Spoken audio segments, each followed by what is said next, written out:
మిత్రులారా, ఇవాళ ఈ సమాజంలో ఉన్న మా ఆడబిడ్డలు కావచ్చు, మా సోదరులు కావచ్చు, ఇవాళ వాళ్ళకి చైతన్యం లేదా? వాళ్ళకి ఏం కావాలనో ఏం సాధించుకోవాలో వాళ్ళకి తెలియదా?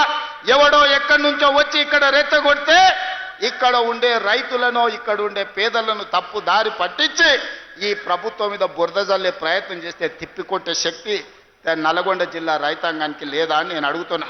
మిత్రులారా, నాడు నిజాం నవాబులనే దిగంతాలకు తరిమి కొట్టిన గడ్డ సాయుధ రైతాంగ పోరాటంలో నేలకు ఒరిగినా గాని పోరాటం చేసిన గడ్డ ఈ రోజు మనం స్వేచ్ఛను అనుభవిస్తున్నామంటే, ఈ రోజు ప్రజాస్వామిక రాష్ట్రంలో మనం ఈ రోజు మనుగడ సాధించినామంటే నల్గొండ ప్రాంతంలో జరిగిన సాయుధ రైతాంగ పోరాటమే ఈ రోజు మనకి స్వేచ్ఛనిచ్చింది.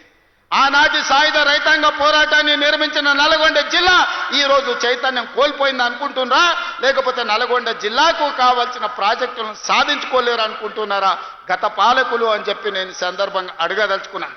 మిత్రులారా, 10 సంవత్సరాలు 20 లక్షల కోట్లు వాళ్ళ దగ్గరకు వచ్చినాయి. 20 లక్షల కోట్ల రూపాయలు వాళ్ళ జేబుల్లో ఉంటే 2000 కోట్లతోని ఎస్ఎల్బీసీని ఎందుకు పూర్తి చేయలేదో అడగండి.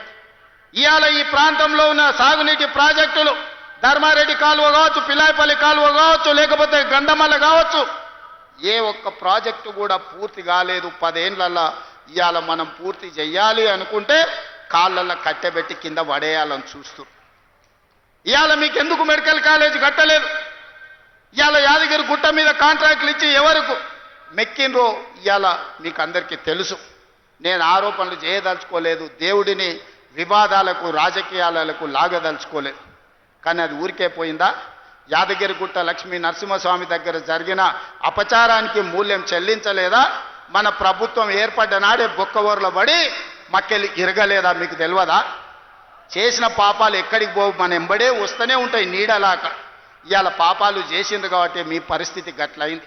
నేను అంటలేని మాట ఆ పార్టీ నాయకురాలే అన్నారు. ఏమన్నారు మిత్రులారా? మా పార్టీలో దయ్యాలు చేరనే. సొంతింటి బిడ్డ టీఆర్ఎస్లు ఉన్నోళ్ళు దయ్యాలని చెప్తుంటే సమాధానం చెప్పలేక దయ్యాల నాయకుడు ఫామ్ హౌస్లో నిద్రపోతుండు. నేను అడుగుతున్నది బీఆర్ఎస్ కాదు, డిఆర్ఎస్.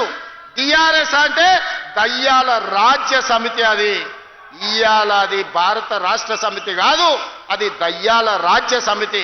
అందుకే ఇవాళ ఈ వేదిక మీద నుంచి తెలంగాణ ప్రజలకు నేను మాట ఇస్తున్నా, అవి దయ్యాలు కాదు, కొరివి దయ్యాలను వాళ్ళని పొలిమేర్లు దాటే వరకు తరిమి కొట్టే బాధ్యత 4 కోట్ల తెలంగాణ ప్రజల తరఫున మీ సోదరుడిగా నేను ఆ బాధ్యత తీసుకుంటా. ఖచ్చితంగా ఈ కొరివి దయ్యాలను పొలిమేర్లు దాటే వరకు తరిమి కొట్టాలి. దాంట్లో మీ సహకారం ఉండాలి. నల్గొండ బిడ్డలు ముందు బాగానే నిలబడాలి అని చెప్పి నేను మా మిత్రులకు విజ్ఞప్తి చేస్తున్నా.